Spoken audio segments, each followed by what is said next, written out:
Hello, my friends, and I hope you're having a fantastic day. I am doing all right myself, and I wanted to start today off with a rather fitting meme. Here you see Rex Banner from The Simpsons with the name Sony on his head, and he says, "I'll make you sign up for PSN someday, PC gamers." And in the second panel, you see distant voice, "No, you won't." And the reason we're talking about that is here you see PC Nation. Breaking. Ghost of Tsushima is no longer available in countries without PSN and is being removed from stores in those regions, even if you just want to play single player. Here you have Green Man Gaming, and here is their letter. "Thank you very much for choosing to pre-purchase Ghost of Tsushima Director's Cut through our store. Due to an issue beyond our control, the multiplayer modes in Ghost of Tsushima's Director's Cut will no longer be available to play without linking a PSN account, and unfortunately your region is restricted from creating a PSN account. As a result, we have removed the product from our store in your region and will refund in full all customers who pre-purchased Ghost of Tsushima Director's Cut from countries unable to create PSN accounts. This refund will take up to 5 to 7 days. We apologize for any disruption this may have caused. If you have any questions, please contact our customer support team. Thank you for understanding, and once again, sorry for the inconvenience." Now, this was posted on May 9th. You should all remember that only recently we had a long war where the brave players of Helldivers boycotted Sony to remove the PSN requirement. And at that point, I did discuss the fact that it was still required for multiplayer. Well, apparently I wouldn't say they're learning from the experience, but they're definitely trying new things. And in trying new things, they are literally cutting out, 170 something countries from being able to even buy the game. Now, initially, this was just on Green Man Gaming. However, not too long after, Project Eggroll discovered that their pre-order had also been canceled by Steam. So now we have different stores removing the game in locations unable to attach to a PSN account, even if the people just wanted to play the single player game. So not even the single player game mode. The ability to play the multiplayer mode is either so integral into the coding for Ghost of Tsushima that they can't possibly disable it for those countries where they are unable to have a PSN account, or they're just really dumb. As I said, the PC Nation one was May 9th, and this is on May 11th. And here you have the lists of all the countries and territories, because apparently people get irritated if you don't say territories. I haven't had that issue yet. But the issue of everywhere in the world that you are unable to purchase Ghost of Tsushima because you can't have a PlayStation Network account. Here you see this includes countries like Armenia, Bermuda, Bhutan, Botswana, Greenland. Apparently you can't have a PSN account in Greenland. What the hell? Puerto Rico, Sierra Leone, Jamaica. I think Japan has their own version of PlayStation Network, so I don't know how that works. Just all sorts of places. Lots of them. And some of them not as small and out of the way in third country as you would think. I mean, Greenland really just kind of boggles my mind. Oh shit, Serbia. You can't get it in Serbia. I know a guy in Serbia. I hope he wasn't looking forward to the game. I think it kind of bothers me that PC Gamer didn't publish an article on this until May 11th. This is something that has been coming up quickly since the Helldivers situation. And here you have Ghost of Tsushima's PC port has been delisted in nearly 200 countries and territories without PSN access, even though most of the game won't require sign-in. Steam and sellers appear to be refunding pre-orders as well. Mirroring Helldivers II continued regional delisting woes, the upcoming PC port of Sucker Punch's 2020 historical samurai Ghost of Tsushima has been removed from sale on Steam and other PC storefronts in nearly 200 countries and territories that are not served by PlayStation Network. Previous PC ports like God of War or Horizon Zero Dawn were single player only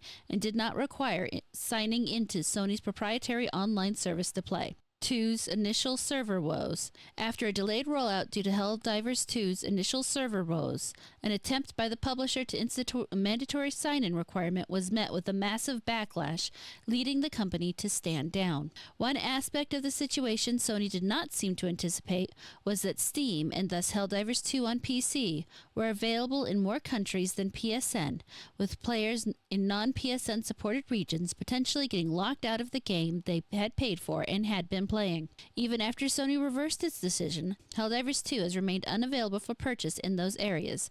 Arrowhead CEO Johan Pilstead has said he's pushing for this to be reversed, but a few new countries were actually added to the restricted list on Steam after his remarks. Which brings us to Ghost of Tsushima, whose cinematic, story-driven, single-player campaign is its primary draw. A post-launch, co-op multiplayer mode, Legends, seems to be the sticking point with Tsushima's delisting. While the base game will not require a PSN sign-in, this multiplayer mode will. SteamDB shows that the same purchase restrictions as Helldivers 2 were added to Tsushima on May 10th, and it remains unclear whether this is being driven by Sony, Valve, or both. Each company has an incentive to avoid refunds and disgruntled players. Indeed, some players in affected regions have reported receiving refunds for Tsushima pre-orders without even asking for them. It's all a bit of a cluster, and it remains questionable whether capturing more PC users into the PSN ecosystem is worth the lost sales and poor publicity among this desirable audience. Over half of Helldivers sales in the US were on PC, while the PS5 has handily beaten Microsoft Xbox Series offering this generation. Sony has missed its 2023 fiscal year target for PS5 sales. Meanwhile, a VG charts analysis from January shows the PS5 has lagged behind the PS4 in sales for much of its life cycle. And I don't think it's going to get any better, folks. I really don't. They're really thinking that they've got something going on with this whole, hey, let's push the PSN thing. I know they're trying to get their numbers up. I know they're trying to find more ways. I mean, they're trying to farm information off you. Information is money and money is power. You know how that goes. Well, information is power too. But fact of the matter is, they don't know what they're dealing with PC players.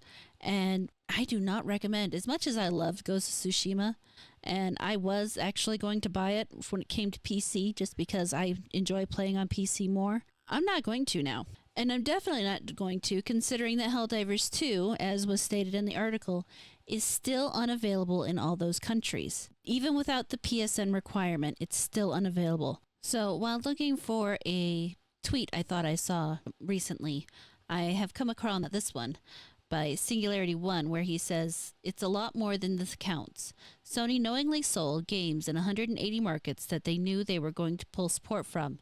They just added 3 more countries to their list of unsupported countries, making it 180 countries total that won't be able to play if PSN was required." And then Pilstead said, "PSN won't be required, the sale will be honored, and it won't be made unplayable." Rambling Entertainment responds, "Thank you. Why have they continued to add more countries to the list of restrictions, though?" Pilstead says, "It was an administrative technicality correction. I posted about it earlier." Cyrus asks, "Can I ask a question?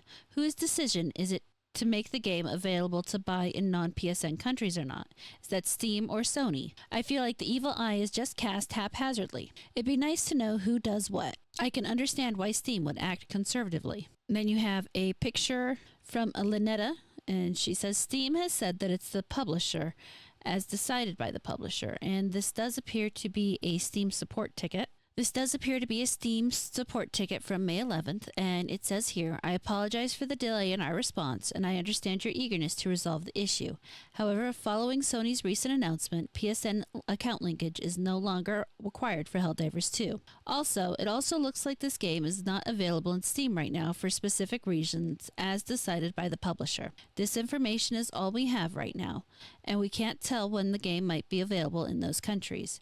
You may consider getting in touch with the game's publisher to ask more details about it or share your feedback to them.'" Now you have to keep in mind this is a support ticket, so how reliable this information is iffy. I think it actually makes the most logical sense for the publisher to be the one making those decisions, but at the same time, it's Steam's wallet taking the hit as well, so I would not be surprised if it was a combination of the two. All right, and here is a message from Piltz about the country restrictions, and says, so to give an update on the 3 further country restrictions, it was an administrative error correction. They should have been part of the original restriction, and it was noticed when the restriction was put in place for the Ghost of Tsushima. It was noticed and executed independently by Valve. While it doesn't look positive, this is not an indication of further restrictions. This conversation on region restrictions is still ongoing and is independent of this. I have no further information. We, Arrowhead, still want the game to be available everywhere. Hope you all have a great Saturday, and I'm sorry I don't have a better update. So that is good to know. It does sound from this that the issue may actually be a Steam issue as opposed to a PSN issue. So that is a hard one to figure out. Either way, it's a sticky situation. And once again, you are left with the decision of voting with your wallet. Do you buy the game and play the single player and not use the PSN? Do you not buy the game because you don't want to deal with anything to do with PSN? I am strongly of the opinion that it's only a matter of time before they start trying to force you into it for single player games. And I personally will not have a part of it. There is literally no game out there that I can't live without. But what do you think? Do you think that maybe that's a little too strict of a stance, or do you think that there's other things we need to do? I will be posting some independent game ideas on Monday morning for everybody to take a look at. So stop by for that, and maybe you'll see something other than Ghost of Tsushima you'd be willing to buy and try. Let me know if there's an independent game you're playing that you're having fun with, and talk to me down in the comments. Thank you so much for watching this video. I really hope you enjoyed it. Please like, comment, subscribe, and turn on the notifications. If you really liked it, you can feel free to share it around, and I will catch you later.